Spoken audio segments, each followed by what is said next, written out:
अपने YouTube channel exam 21 में आपका स्वागत है।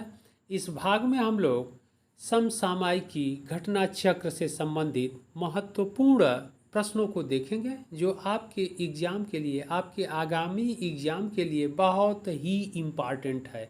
इस बात को ध्यान रखिएगा और सभी परीक्षाओं के लिए इम्पॉर्टेंट है, चाहे यूपी पीसीएस अथवा उत्तर प्रदेश आरओ अथवा लोअर पीसीएस या फिर अन्य अदर स्टेट एग्ज़ाम के लिए भी बहुत ही इम्पॉर्टेंट है। तो आइए इस करंट अफेयर्स 2021 यानी 2021 से संबंधित महत्वपूर्ण मुद्दों को हम लोग देखते हैं। तो पहला प्रश्न है, भारत के किस शहर में वायु शोधन टावर लगाया गया है? बहुत इम्पॉर्टेंट क्वेश्चन है जो आपके एग्ज़ाम में अवश्य ही पूछा जाएगा। ऑप्शन है 1 लखनऊ, 2 चंडीगढ़, 3 पटना एंड 4 दिल्ली। तो इसका सही आंसर होगा चंडीगढ़। हाल ही में चंडीगढ़ शहर में वायु शोधन टावर लगाया गया है और इस टावर का मुख्य कार्य होगा कि वातावरण से CO2 यानी कार्बन डाइऑक्साइड गैस का अवशोषण करेगा, जिससे वातावरण शुद्ध रहेगा। तो यह महत्वपूर्ण इस टावर का कार्य है कि वातावरण से कार्बन डाइऑक्साइड गैस को अवशोषित करेगा। आइए अगले प्रश्न की ओर बढ़ते हैं। अगला प्रश्न है, उत्तर प्रदेश का पहला आयुष विश्वविद्यालय कहाँ स्थापित किया जा रहा है? ओके, उत्तर प्रदेश का पहला आयुष विश्वविद्यालय कहाँ स्थापित किया जा रहा है? ऑप्शन है 1 वाराणसी, 2 लखनऊ, 3 गोरखपुर एंड 4 बरेली। तो इसका सही आंसर होगा गोरखपुर। उत्तर प्रदेश का पहला आयुष विश्वविद्यालय गोरखपुर में स्थापित किया जा रहा है और यह विश्वविद्यालय 52 एकड़ में स्थापित किया जाएगा या बसाया जाएगा या बनाया जाएगा। ओके, आयुष विश्वविद्यालय का निर्माण 52 एकड़ में किया जा रहा है और यह गोरखपुर डिस्ट्रिक्ट में स्थित है। अगले प्रश्न की ओर हम लोग बढ़ते हैं। अगला प्रश्न है, ओरांग राष्ट्रीय उद्यान, बहुत इम्पॉर्टेंट है। ओरांग राष्ट्रीय उद्यान किस राज्य में स्थित है? ऑप्शन 1 है असम, 2 है गुजरात, 3 है मध्य प्रदेश एंड 4 है केरल। तो इसका सही आंसर होगा असम। ओरांग राष्ट्रीय उद्यान किस राज्य में स्थित है? असम में स्थित है।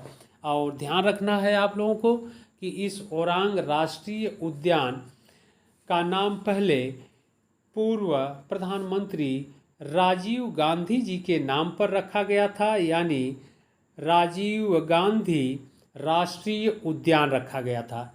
लेकिन राजीव गांधी राष्ट्रीय उद्यान रखा गया था और यह नाम 1992 में उनकी मृत्यु के पश्चात रखा गया था, 1992 में। लेकिन हाल ही में असम सरकार द्वारा वहाँ के स्थानीय जनजातियाँ जो ओरांग जनजातियाँ हैं, उनके नाम पर इस राजीव गांधी राष्ट्रीय उद्यान का नाम बदलकर पुनः ओरांग राष्ट्रीय उद्यान कर दिया। और यह भी ध्यान रखिएगा आप लोग कि आपसे यह भी परीक्षा में पूछा जा सकता है कि ओरांग जनजातियाँ किस राज्य में निवास करती हैं, क्योंकि यह चर्चा का विषय है वर्तमान में, इसलिए आपसे यह क्वेश्चन पूछा जा सकता है। ओके, अगले प्रश्न की ओर हम लोग बढ़ते हैं। अगला प्रश्न है, मुफ्त पानी योजना प्रारंभ करने वाला राज्य है। तो मुफ्त पानी योजना प्रारंभ करने वाला राज्य कौन सा है? ऑप्शन 1 है गोवा, 2 है मध्य प्रदेश, 3 है उत्तर प्रदेश एंड 4 है पंजाब। तो इसका सही आंसर होगा गोवा। मुफ्त पानी योजना गोवा राज्य द्वारा प्रारंभ किया गया या गोवा सरकार द्वारा प्रारंभ किया गया है और इस योजना के तहत प्रत्येक माह प्रति परिवार को 16,000 लीटर पानी उपलब्ध कराया जाएगा। बहुत इम्पॉर्टेंट है, इस बात को ध्यान रखिएगा आप लोग। अगले प्रश्न की ओर बढ़ते हैं हम लोग। अगला प्रश्न है, गंगा एक्सप्रेसवे मार्ग उत्तर प्रदेश के किस जिले से प्रारंभ किया जा रहा है? इस बात को ध्यान रखिएगा आप लोग, किस जिले से प्रारंभ किया जा रहा है गंगा एक्सप्रेसवे, यानी कहाँ से कहाँ के बीच इसका निर्माण कराया जा रहा है। तो ध्यान रखना है, ऑप्शन 1 है मेरठ, 2 है गाजियाबाद, 3 है नोएडा और 4 है अमरोहा।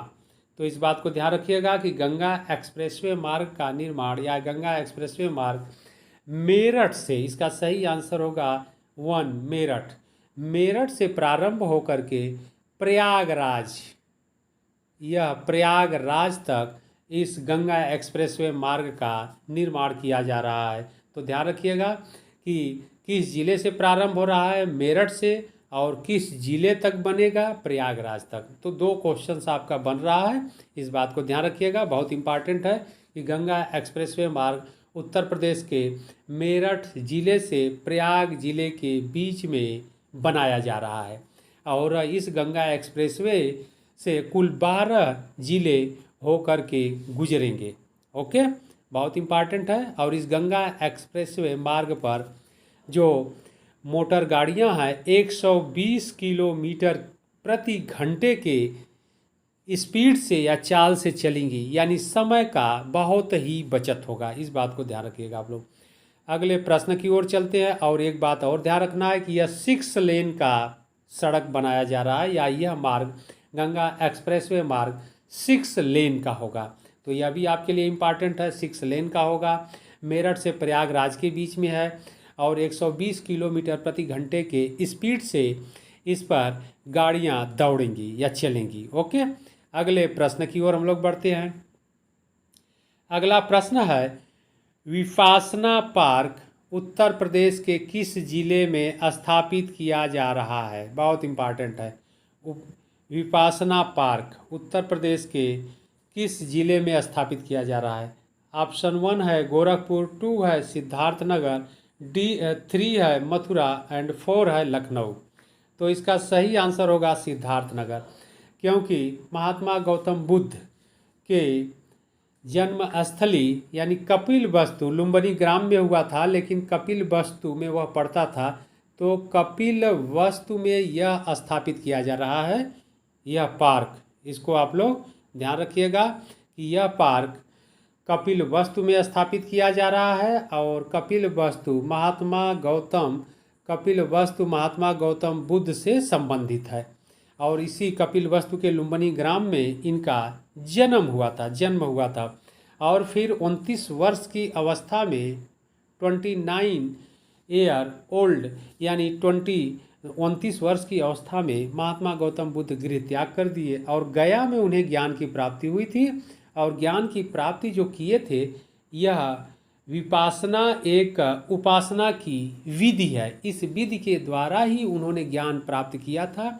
इसीलिए इस ऐतिहासिकता को बनाए रखने के लिए या महात्मा गौतम बुद्ध के याद में इस पार्क का निर्माण किया जा रहा है, विपासना पार्क। ध्यान रखना है कहाँ पर, किस जिले में, सिद्धार्थनगर में, और यह स्पेशली कपिल वस्तु में स्थापित किया जा रहा है या बनाया जा रहा है। और इस पार्क से पर्यटकों का भी आवागमन अच्छा होगा या पर्यटक केंद्र के रूप में भी यह विकसित होगा। आगे बढ़ते हैं अगले प्रश्न की ओर। अगला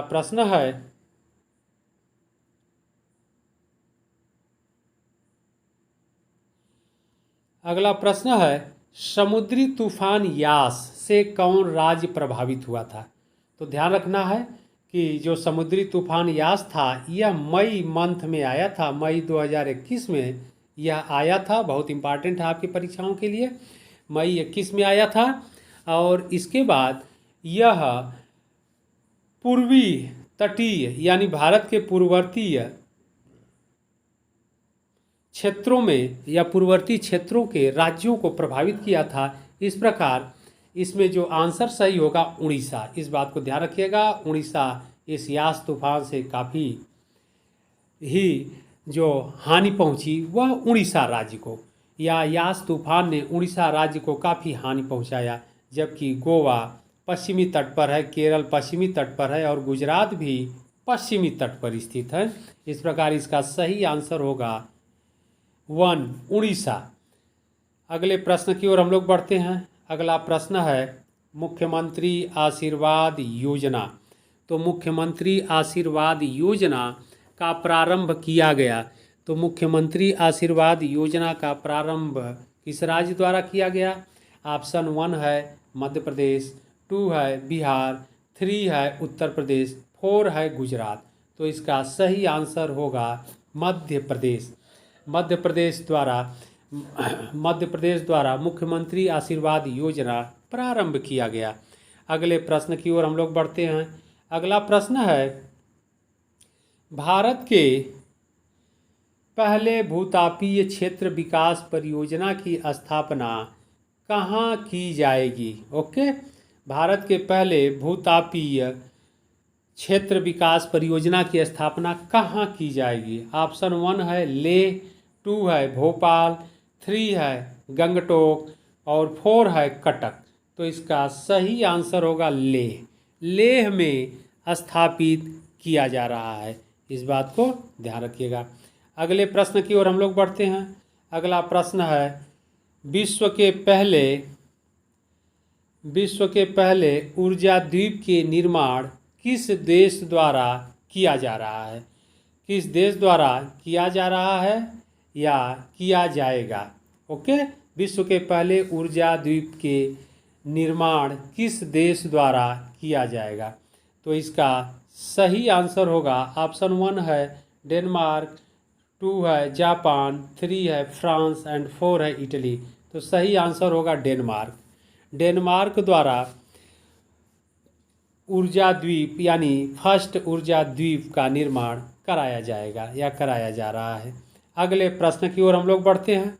अगला प्रश्न है भारत के किस राज्य द्वारा चिकित्सा शिक्षा छात्र बीमा योजना प्रारंभ किया गया है? ओके, प्रश्न को एक बार फिर देख लेते हैं हम लोग। भारत के किस राज्य द्वारा चिकित्सा शिक्षा छात्र बीमा योजना प्रारंभ किया गया है?